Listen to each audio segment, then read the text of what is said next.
আপনাদের মনে কি প্রশ্ন যাচ্ছে না যে ডায়াবেটিস আসলে হয় কেন? কোষ খালি করব, ডায়াবেটিস থাকবে না। প্রেশার বেশি, কোষ খালি করব, প্রেশারও নর্মাল হয়ে যাবে। লিভারে চর্বি বেশি, কোষ খালি করব, লিভারও খালি হয়ে যাবে, লিভারে চর্বি থাকবে না। যে কে লাইফ স্টাইলটা এমন যে আলাদা একটা কোনো জীবন ব্যবস্থা না, আল্লাহর দেওয়া প্রকৃত জীবন ব্যবস্থা, যেটা ফলো করলে 60-70টা রোগ হবেই না, হলেও ভালো হয়ে যাবে। আসসালামু আলাইকুম রহমতুল্লাহি ওয়া বারাকাতুহু। সবাই কেমন আছেন? আলহামদুলিল্লাহ, আলহামদুলিল্লাহ। আল্লাহর দরবারে লাখো কোটি শুকরিয়া আদায় করছি যে তিনি আমাদেরকে পৃথিবীতে পাঠিয়েছেন, তিনি আমাদেরকে জ্ঞান দান করেছেন, বিবেক দান করেছেন, এবং আমরা যদি ওনার হুকুম মতো চলি তাহলে 60-70টা রোগ, যেটা এখন আমাদের রেগুলার হচ্ছে, এবং এর কারণটা আমরা অনেকেই জানি না, এবং জানলে আসলে আমরা এভাবে রোগী হতাম না। তো খুব দুঃখজনক বিষয় হচ্ছে যে আমরা অনেকেই আসলে অবশ্যই আমরা আল্লাহকে মানি, তাই না? আমরা সবাই কোরআনেও বিশ্বাস করি, এবং আমরা প্রিয় নবী হযরত মুহাম্মদ সাল্লাল্লাহু আলাইহি ওয়াসাল্লামকে জীবনের চাইতে বেশি ভালোবাসি, নাকি? কিন্তু দুঃখজনক হচ্ছে ওনার জীবনাচরণকে আমাদের জীবনাচরণের সঙ্গে আমরা অ্যাডজাস্ট করতেছি না। এটা খেয়াল করে দেখছেন কিনা আপনারা? তো আমি এখন একটু যদি খুব সংক্ষেপে বলি, যেমন ধরেন পবিত্র কোরআনে হালাল তৈয়ব খাবার কথা বলা হয়েছে, হ্যাঁ? তা আমরা যদি সেই হালাল তৈয়বের বাইরে না খাই, খেয়াল করেন, ব্যাখ্যা আমরা পরে করব।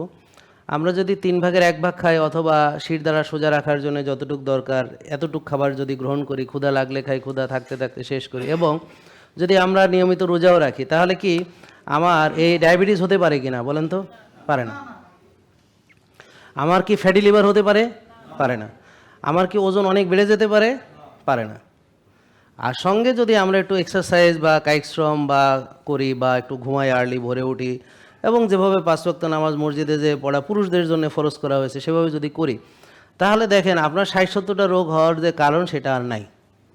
এটা হলো খুব সংক্ষিপ্ত বললাম। এরপর হলো আমাদের আধুনিক জীবনে স্ট্রেস একটা বড় ফ্যাক্টর।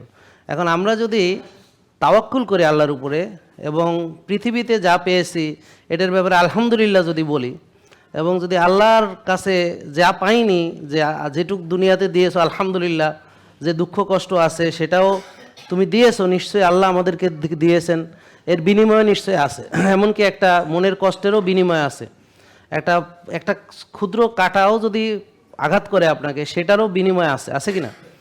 তাহলে এই কষ্টগুলোর বিনিময় আল্লাহর কাছে আমি পাবো, হ্যাঁ, যদি আমি সৎভাবে চলি, হালালভাবে চলি, নৈতিকভাবে চলি, ডিসিপ্লিন মেনে চলি, তাহলে আমি যদি কোনো কষ্ট দুনিয়াতে পাইও, সেটার বিনিময় আল্লাহর কাছে আমার আছে। তাহলে আমি কেন হতাশ হব বলেন? আমি কেন দুশ্চিন্তা করব? আমি কেন পেরেশানিতে থাকবো বলেন? আমি তো বিশ্বাস করি আমার মহান রব্বুল আলামিন রব, তিনি রিজিকের মালিক। তাহলে আমি কেন আমার রিজিক নিয়ে চিন্তিত হব? আমি তো বিশ্বাস করি যে তিনি আমাদের রক্ষাকর্তা। তাহলে আমি কেন আমার সিকিউরিটি নিয়ে ভাববো? তিনি তো আমাদের রিজিকদাতা, রক্ষাকর্তা, পালনকর্তা, নাকি? এবং রোগ থেকে মুক্তি তিনি দিবেন। আমি এখানে আপনাদেরকে রোগ থেকে মুক্তি দিতে পারবো না। আপনারা চেষ্টার মালিক, রেজাল্ট আল্লাহ দিবেন। তো আপনারা এখানে যারা উপস্থিত হয়েছেন সবাইকে অসংখ্য ধন্যবাদ যে আপনারা আজকে সময় করে আমাদের এখানে এসেছেন। তা আমি প্রথমেই আমরা একটু আপনাদের কাছে জানতে চাই যে কার কার ডায়াবেটিস আছে, দেখি হাত তোলেন একটু সবাই। তাহলে ডায়াবেটিস যারা আছে হাত নামান। তারা আমি কয়েকটা প্রশ্ন করি, দেখেন আপনারা রেগুলার ব্যায়াম করতে করতে ডায়াবেটিস হয়েছে কিনা একটু হাত তুলে বলেন যে হ্যাঁ, রেগুলার ব্যায়াম করতে করতে হয়েছে কিনা। না। তাহলে আমরা তৈয়ব খাবার চিনি কিনা? আপনারা যারা ডায়াবেটিস হচ্ছে আপনারা কি তৈয়ব খাবার চিনেন? অনেক আলেম কিন্তু তৈয়ব খাবার চিনে না। সো আলেমরা তৈয়ব খাবার চিনলে কিন্তু আমরা বেঁচে যেতাম। তারা চিনতো, আমাদের চিনাইতো, আমরা বেঁচে যেতাম। তো তারা নিজেরাও চিনে না, আমাদেরও চেনায় না। আমরা সবাই মিলে একসঙ্গে জিলাপি খাই মসজিদের ভিতরে, ইমাম সাহেব আগে খায়, আমরা পরে খাই। তো এখন তৈয়ব যদি চিনতো জিলাপি যে সর্বনিকৃষ্ট খাবার, খবিশের ভিতরে সেরা, তাহলে কোনো আলেম, কোনো ইমাম জিলাপি খাইতো না, যদি তারা জানতো। কিন্তু দুঃখজনক আমাদের সমাজ ব্যবস্থা, রাষ্ট্র ব্যবস্থা, শিক্ষা ব্যবস্থা আলেমদেরকে এই বিজ্ঞানের আলো থেকে আলাদা করে রাখছে, এবং তারা processed food, ultra processed food, হ্যাঁ, এগুলো জিনিস নিয়ে ওনারা জানেন না। ওনারা অ্যাক্রিলামাইড চিনেন না, প্রদাহ তৈরিকারী খাবারগুলো ওনারা জানেন না কোন কোন খাবার, বা ঘন চিনি সম্পর্কে ওনাদের পাতলা আইডিয়াও নাই, হ্যাঁ। তো এটা হচ্ছে সমস্যা, যে ঘন চিনি সম্পর্কে ওনার কোনো আইডিয়াই নেই। উনি ঘন চিনিও চিনেন না, সাদা চিনি, লাল চিনি, অন্য চিনি, ফ্রুক্টোজ কোনটা, ল্যাকটোজ কোনটা, গ্লুকোজ কোনটা, সুক্রোজ কোনটা, এই বিষয়ে তাদের বিন্দুমাত্র জ্ঞানই নাই। দুঃখজনকভাবে এটাই সত্যি। আমি কিন্তু কাউকে হেয় করার জন্য বলছি না, বাস্তবতাটাকে তুলে ধরতেছি। যারা আমাকে চিনেন সবাই জানেন যে আমি আলেমদের সবচেয়ে বেশি ভালোবাসি। আমার কথা বুঝতে পারছেন? ভালোবাসি বলেই কিন্তু আমি কথাগুলো বলি। এবং আমাকে যারা চিনে ব্যক্তিগত জীবনে বা অন্যান্য সামাজিক জীবনে বা যেভাবে আমার কর্মকাণ্ড, আমি সবসময় আলেমদের সাথে নিয়ে চলাফেরা করার চেষ্টা করি। আমার কথা বুঝতে পারছেন? সবসময় তাদেরকে আমি অনেক ভালোবাসি। আপনাদের মনে কি প্রশ্ন জাগছে না যে ডায়াবেটিস আসলে হয় কেন? তাহলে আসেন আমরা একটু সংক্ষেপে আলোচনা করি, কারণ আমাদের বিস্তারিত আলোচনার জন্য আমার 3500 ভিডিও তারও বেশি আপনি আমার ইউটিউব চ্যানেলে পাবেন। তো আপনাদের সবাইকে একটু অনুরোধ করব, আপনারা সবাই আমার ইউটিউব চ্যানেলটা সাবস্ক্রাইব করবেন, ঠিক আছে? এবং খুবই মজার ব্যাপার, আজকে আমি জিমে গেলাম, তো একজন অত্যন্ত শিক্ষিত মানুষ, হ্যাঁ, এবং বড় একজন মানে কি বলবো, কর্মকর্তা লেভেলের লোক, তিনি বলতেছেন যে আমি তো আপনার ডায়াবেটিসের ওষুধটা খাই। তাহলে চিন্তা করেন যে আমার তো ডায়াবেটিসের কোনো ওষুধ নাই, তাহলে প্রতারকদের পাল্লায় পড়তে হলে সে নিশ্চয়ই ফেক পেজ ফলো করেছে, তাহলে সে নিশ্চয়ই ভুয়া জাহাঙ্গীর কবিরকে ফলো করেছে, ঠিক আছে? তো অরিজিনাল জাহাঙ্গীর কবিরকে ফলো করলে সে তো আমার সম্পর্কে ভালো ধারণা পোষণ করবে, আর ভুয়া জাহাঙ্গীর কবিরকে ফলো করলে সে তো আমার সম্পর্কে খারাপ ধারণা পোষণ করবে যে এ লোক ওষুধ বেচে। তো এখন ওষুধ দিয়ে ডায়াবেটিস ভালো হয় কি হয় না এই বিষয়টা আপনাদের আগে ক্লিয়ার থাকতে হবে, এবং ওষুধ খেলে কি কি ক্ষতি এই বিষয়টা আরও বেশি ক্লিয়ার থাকতে হবে, বুঝতে পারছেন? তো এই বিষয়টা ক্লিয়ার করার জন্য কিছু বেসিক ফান্ডামেন্টাল নলেজ আপনাদের লাগবে। এই নলেজগুলো আমি এখন সংক্ষেপে আপনাদেরকে দেওয়ার চেষ্টা করব। তাহলে দেখেন, রোগের মূল কারণ না জানলে, তাহলে আমি যদি মূল কারণ না জানি কি কারণে রোগ হয়েছে, এবং আমরা যদি চিকিৎসা করি এবং এই চিকিৎসা করতে গিয়ে যদি সেই মূল কারণগুলো আরও বৃদ্ধি পায়, তাহলে রোগ তো ভালো হবেই না, বরং আরও বেশি খারাপ হবে, এবং যত দিন যাবে রোগের পরিমাণ, ওষুধের পরিমাণ বাড়তে থাকবে। এই ব্যাপারে আপনারা বুঝতে পারছেন তো? তাহলে সহজ ভাষায় ডায়াবেটিস হয় টাইপ 2, ওই 1 না, 1 হলো ইনসুলিনের অভাব, টাইপ 2 সহজ ভাষায় কি?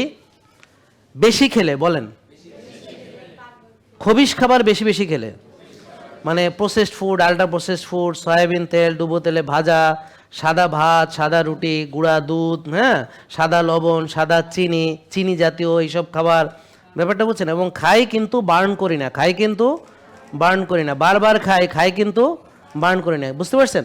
এইটা হলো 80 ভাগ দায়ী। এটা কি কত ভাগ? কি ডায়াবেটিস হওয়ার জন্য 80 ভাগ দায়ী, ক্লিয়ার? এটা সমাধান একটু বলে দিই সাথে সাথে। তো যদি ডায়াবেটিস হয় তাহলে ভাত রুটি ফল দুধ আমি খাবো না, কারণ চিনি জাতীয় খাবার খেলে আমার চিনি বেড়ে যাবে। বলেন, ভাত চিনি, রুটি চিনি, ফল চিনি, দুধ চিনি, চিনি চিনি, তাহলে আমরা চিনি চিনি চিনি আমরা চিনি, আগে চিনি চিনতে হবে। এখন আপনার চিনি বেশি থাকলে না চিনি খাবেন না, আমার কথা বুঝতে পারছেন? আবার ওই ছেলেটার চিনি গেছে 0 হইয়া, তোরে তো চিনি না খাইলে মরে যাবে, তাইলে চিনি যদি কমে যায়, চিনি না খাওয়ালে মরে যাবে, ঠিক আছে? আর চিনি যদি বেশি হয় তাহলে 6 বেলা চিনি খাওয়ালে সেও মরবে, তবে ধীরে ধীরে মরবে, ধিকে ধিকে মরবে। দেখেন, বুঝেন কিনা? তাহলে এখন আসেন একটা পাত্র, এটা হলো একটা পাত্র, কোষ হলো একটা পাত্র, সেল, এরকম ট্রিলিয়নস অফ সেল আপনার শরীরের ভিতরে আছে, মানে কোটি কোটি কোটি কোটি কোষ আছে, ব্যাপারটা বুঝতে পারছেন? মাসেল টিস্যু আছে, টিস্যু কোষ মিলে টিস্যু হয়, কলা, তারপরে অর্গান হয়, সিস্টেম হয়, ব্যাপারটা বুঝছেন তো? মনে করেন এটা একটা কোষ বা পাত্র, এই কোষে যদি আমি ওভারলোড করি, তাহলে ওভারলোড হচ্ছে বেশি, বলেন, বেশি খেলে, বারবার খেলে, ব্যায়াম না করলে, কাম না করলে, তো অতিরিক্ত চর্বি ধীরে ধীরে কোষে জমা হতে হতে কোষে ওভারলোড হয়, এটার নাম হলো ওভারলোড। Do understand? ওভারলোড। এই যেমন এখন রুমের লোক ভর্তি, কালকে পুরো রুম ফাঁকা, অল্প কয়েকজন ছিল, আজকে ফাঁকা নেই, সব ভর্তি। এখন আরও লোক এসে হয়তো দাঁড়াতে হবে, নাহলে পিছনে প্লাস্টিকের চেয়ারে বসতে হবে, আমার কথা বুঝতে পারছেন? আরও বেশি লোক হলে আর ঢুকতেই পারবে না। তো কোষেরও একটা ধারণ ক্ষমতা আছে কি না? এখন যদি আপনি ধারণ ক্ষমতার চাইতে বেশি খাবার গ্রহণ করেন এবং সেইগুলো যদি জমা করেন, মানে জমা আলাদাভাবে করতে হবে না, আপনি যদি খাবার খান কিন্তু ব্যবহার না করেন, তাহলে এমনি জমা হবে, এমনি হবে, আপনার জমা করার জন্য ব্যাংক লাগবে না, বিমা করা লাগবে না, এমনি জমা হবে, ব্যাপারটা বুঝতে পারছেন? তাহলে এটার চিকিৎসা কি? ভাত রুটি ফল দুধ যেগুলো চিনি জাতীয় খাবার, সেগুলো আমি না খেলে চিনি কমবে, আমার কথা বুঝতে পারছেন? না খেলে চিনি কমবে, আর আমি যদি রোজা রেখে ব্যায়াম করি তো আরও ভালো, নাকি? বুঝতে পারছেন? দেখেন বোঝেন কিনা। তাহলে বেশি খেয়ে ব্যায়াম না করে জমাইছি, তাহলে রোজা রেখে ব্যায়াম করে কমাবো, এই তো বোঝা গেল। ঠিক চিকিৎসা কি? তাহলে কোষ খালি করা। কোষ ভরাট হয়ে গেলে কি হয়? অতিরিক্ত চর্বি জমার কারণে রক্তের চিনি কোষে যে ঢুকবে এমন অবস্থা আর থাকে না, তখন রক্তের চিনি বাড়তে থাকে। এই রক্তের চিনি বাড়লে তাকে কি বলে? ডায়াবেটিস বলে। বলেন, রক্তের চিনি বাড়লে কি বলে? তাহলে সহজভাবে বোঝা গেল ডায়াবেটিস কেন হয়। এখন খাই, রাত জাগি, টেনশন করি, দুশ্চিন্তা করি, এগুলো সব ডায়াবেটিসের পক্ষে। তাহলে বেশি খাই, বলেন বেশি খাই, তাহলে কার পক্ষে? বারবার খাই, ভাত রুটি ফল দুধ বারবার খাই, ব্যায়াম করি না, রাত জাগি, টেনশন করি, ডিসিপ্লিন মানি না, কোনো ডিসিপ্লিন ছাড়া চলি, নিজেকে বলেন নিজেকে সময় দেই না, নিজের যত্ন নেই না, এগুলো কিসের পক্ষে? এটা তো একটা বাচ্চাও বুঝবে না কথাটা। এখন আসেন, আমি সাময়িক সময়ের জন্য ভাত রুটি ফল দুধ বন্ধ রাখবো কারণ আমার চিনি বেশি। তো চিনি বেশি হলে বেশি চিনি খাওয়া কি ঠিক? তাইলে চিনি বেশি বলে আমি সাময়িক সময়ের জন্য চিনি থেকে বিরত থাকবো। তো চিনি কি আর খাবো না জীবনে? খাবো কখন? যখন চিনি ঠিক থাকবে। কি বোঝা গেল? আমার চিনি নর্মাল, আমার ভাত খেলেও চিনি বাড়ে না, তখন আমি চিনি খেলে কোনো অসুবিধা নেই, মনে থাকবে। তবে হ্যাঁ, বেশি চিনি খেলে সেটা আরেকটা ক্ষতি আছে। তো আমরা এই জন্যে কমপ্লেক্স কার্বোহাইড্রেট চুজ করব, যেইগুলো আল্লাহর দেওয়া প্রকৃত খাবার, রিয়েল ফুড, যেমন অর্গানিক রাইস, বুঝতে পারছেন? অর্গানিক আপনার ব্রেড, যেমন হচ্ছে বাকহুইটের আটা, এই যে এটা। এখন বাকহুইটের আটা সবার খেতে হবে তা না, যার টাকা নেই সে আটাই খাবে না, অসুবিধা নেই, রোজা রাখবে।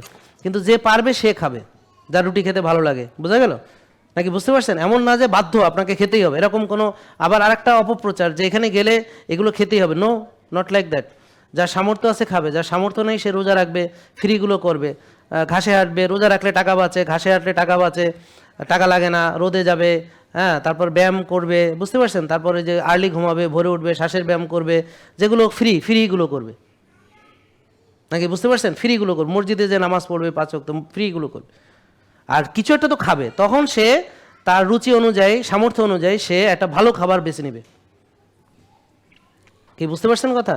এটা হলো এইটা হচ্ছে আসল কথা, আর বাকি যা হলো সব ভুয়া কথা, মিথ্যা অপপ্রচার, মিথ্যা রটনা। আমরা কি আপনাকে বাধ্য করব এগুলা? না, নো। বাধ্য কিভাবে করব? আপনাকে যদি ডাক্তার ওষুধ লিখে দেয়, যত টাকাই হোক ওষুধ কিনতে হবে। কেমো দিবে, আপনার 50-60 হাজার টাকার ওষুধ লাগলে কিনতে হবে, হবে না? এটা বাধ্য। এটা অপারেশন হবে, 20 লাখ টাকা খরচ করতে হবে, এটা বাধ্য আপনি। কিন্তু এখন খাবার ব্যাপারে আপনি চাইলে কম দামি বেশি দামি খাওয়ার সুযোগ আছে। আর একদম খাইতে না পারলে, আমার চর্বি বেশি, আমি না খেয়ে থাকলেও কোনো অসুবিধা নেই, মরবো না। কি বোঝা গেল? তাহলে দেখেন, ডায়াবেটিসের মূল কারণ কোষে, বলেন জায়গা নাই, বলেন ডায়াবেটিসের মূল কারণ, সবাই বলেন ডায়াবেটিসের মূল কারণ কোষে জায়গা নাই। বলেন ডায়াবেটিসের মূল কারণ কোষে জায়গা নাই। এটা মিছিল হবে, ডায়াবেটিসের মূল কারণ কোষে জায়গা নাই, কোষ খালি করব, ডায়াবেটিস পালাবে। বলেন কোষ খালি করব। তা ডাক্তাররা কিন্তু কোষ খালি করবে না, তারা বলবে ওষুধ দিয়ে, ইনসুলিন দিয়ে 6 বেলা খাওয়াইয়া চিনি গাদা কোষের মধ্যে, কোষের মুরব্বা বানা, এতে করে আরো ওভারলোড বাড়বে। এই হলো অপচিকিৎসা। দেখেন বোঝেন কিনা। এবং এই অপচিকিৎসার শিকার সবাই যারা নিজেকেও বুদ্ধিমান মনে করে এবং তার ডাক্তারকে আরো বুদ্ধিমান মনে করে। শ্রদ্ধায় নত নত কত কত ছ্যাঁচ্ছাড় কইতে কইতে ছ্যাপ শুকিয়ে গেছে, এবং সেই স্যারই তারে এই অবস্থায় আনি ছেড়ে দিস। এখন যত ইনসুলিন মারে যাই করে, কোনোভাবে আর ডায়াবেটিস কমে না। দেখেন বোঝেন কিনা। এই জন্য মূল কারণ যদি না জানেন, তাহলে দেখেন আপনারাই বললেন, তাহলে রাত জাগলে ডায়াবেটিস, আর্লি ঘুমালে কমে, টেনশন করলে, রিল্যাক্স থাকলে, রোদে গেলে কমে, আর না গেলে, ঘাসে হাঁটলে, আর জুতা সারাক্ষণ পরে থাকলে, তাহলে অনেক কারণ আছে এটার সাথে। এটা মানে এটা হলো ইনডাইরেক্ট অ্যাসোসিয়েশন, আর একটা হলো ডাইরেক্ট অ্যাসোসিয়েশন। আমার কথা বুঝতে পারছেন?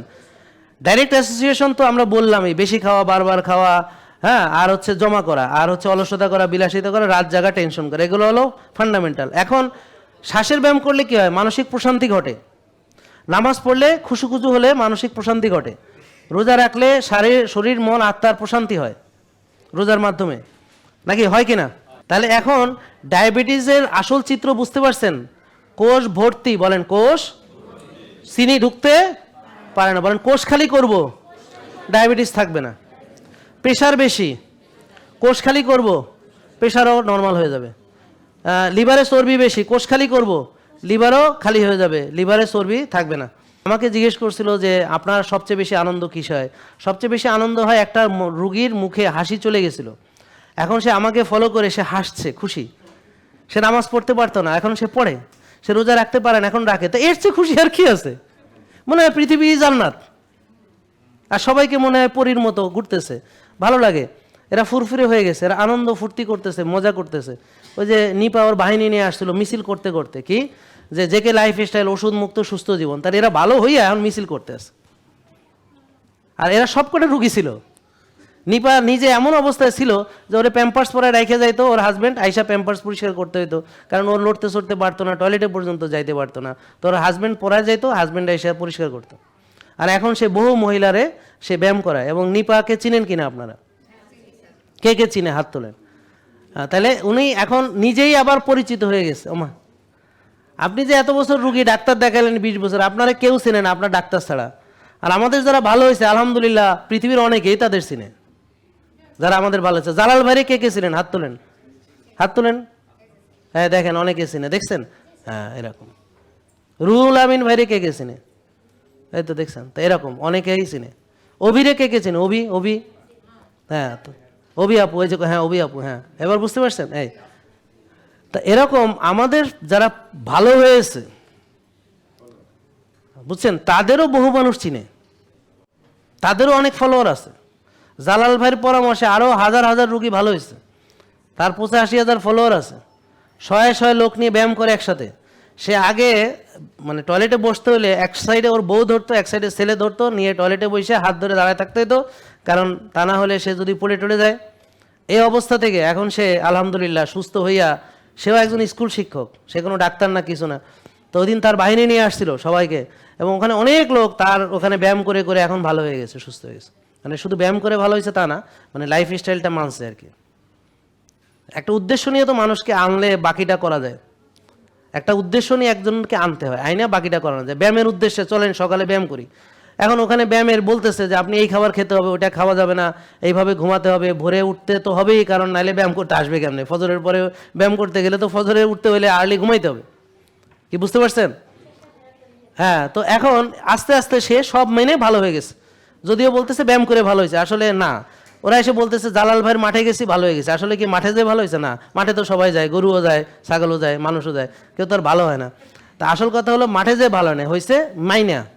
6 মাসের দুধের শিশু, সে ফলো করবে না আমাদেরকে? সে কিভাবে ফলো করবে বলেন দেখি? মায়ের দুধ খাবে, আর কিছু খাবে না, এক্সক্লুসিভ ব্রেস্ট ফিডিং। কয় মাস পর্যন্ত? 6 মাস। ওকে, সেই বাচ্চাকে নিয়ে রোদ্রে দিতে হবে, সেই বাচ্চাকে আর্লি ঘুম পাড়ায় ফেলতে হবে, ভোরে উঠায় ফেলতে হবে, তারপর ওকে নিয়ে বাইরে আপনি যাবেন, এই ঠিক আছে, ওকে নিয়ে আপনি যাবেন, ওকে নিয়ে আপনি হাঁটতে যাবেন, ওকে আপনি নিয়ে নিয়ে আপনি ঘুরবেন, কি ঠিক? ওকে এখন থেকে ঘুম প্যাটার্ন ঠিক করতে হবে। সন্ধ্যার পরে যেন মোবাইল নিয়ে, ছোটো বাচ্চারা মোবাইল দেখে, কি 6 মাসের তাও দেখে, জন্মের পরেই মোবাইল টান দেয়। হ্যাঁ, জন্মের পরেই মোবাইল টান দেয়, বুঝছো? কারণ মায়েরে দেখছে, ও টিকটক দেখে, হ্যাঁ, ও বেরো ওকে মা কি দেখে আগে সেটা দেখে নেই, দুনিয়াতে আসছে আগে দেখি মা করলোটা কি, হ্যাঁ মা করলো কি আমি গিয়ে দেখি, হ্যাঁ, ও আগেই মোবাইল টানতে দেয়। দেখুন যত পিচ্ছি হোক দেখুন মোবাইল টেনে নিয়ে যাবে। আমার কথা বুঝতে পারছি তো? মোবাইলটা এমন একটা জন্য, তাইলে বাচ্চাকে সন্ধ্যার পরে মোবাইলের আলো যেন চোখের মধ্যে প্রবেশ না করে সেটা নিশ্চিত করতে হবে, বাচ্চা যত ছোট হোক না কেন।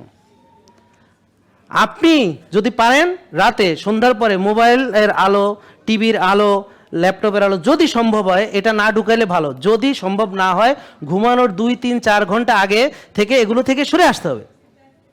এটা সবাই করবে, যার থাইরয়েড নাই সেও করবে, যার থাইরয়েড আছে সেও করবে, যার জরায়ু নাই সেও করবে, যার জরায়ু 2টা আছে সেও করবে।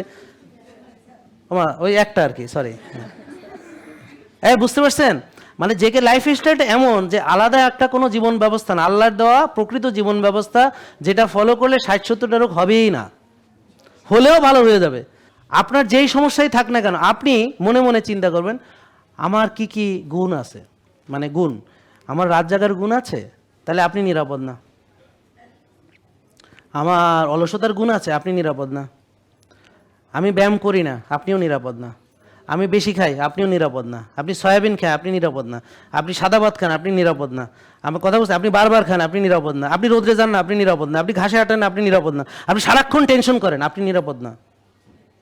আপনার খালি মন খারাপ হয়, আপনি নিরাপদ না। আপনি ভাবেন আপনি জীবনে ব্যর্থ হয়েছেন, আপনি নিরাপদ না। আমি কি বুঝাতে পারছি? তা এইগুলো যার ভিতরে আছে তার কোনো না কোনো সমস্যা হবে। তাহলে সমস্যা কেন হয়েছে এগুলো চেঞ্জ করে দেখেন সমস্যাটা আছে কিনা, তারপরে আসেন আমরা কথা বলি। দেখেন বুঝছেন কিনা ভাই? তাহলে আমাদের রোগগুলো হওয়ার মূল কারণ হচ্ছে ব্যায়াম না করা, টেনশন করা, রাত জাগা, বেশি খাওয়া, বারবার খাওয়া, আল্লাহর উপরে তাওয়াক্কুল না করা, অস্থির হয়ে যাওয়া, দুনিয়ায় ব্যর্থ হয়েছে এই চিন্তা করা। দুনিয়াতে কেউ ব্যর্থ হয় না, ব্যর্থ হয় আখেরাতে। আপনি দুনিয়াতে কেউ আপনারা চিনে না, দুনিয়াতে আপনি অনেক কষ্টে গেছেন, কিন্তু আখেরাতে যে আপনি যদি জান্নাতে যান তাহলে এটিই আপনার সফলতা। আর দুনিয়াতে আপনারা সবাই চিনে, রাজা বাদশাহ, আপনি ডোনাল্ড ট্রাম্প, কিন্তু আখেরাতে যে আপনি গেছেন ট্রাম্প কার্ড খাইয়া দোজকে, তাহলে এই সফলতার 5 পয়সারও দাম নাই, 5 পয়সা না, ফুটা পয়সারও দাম নাই।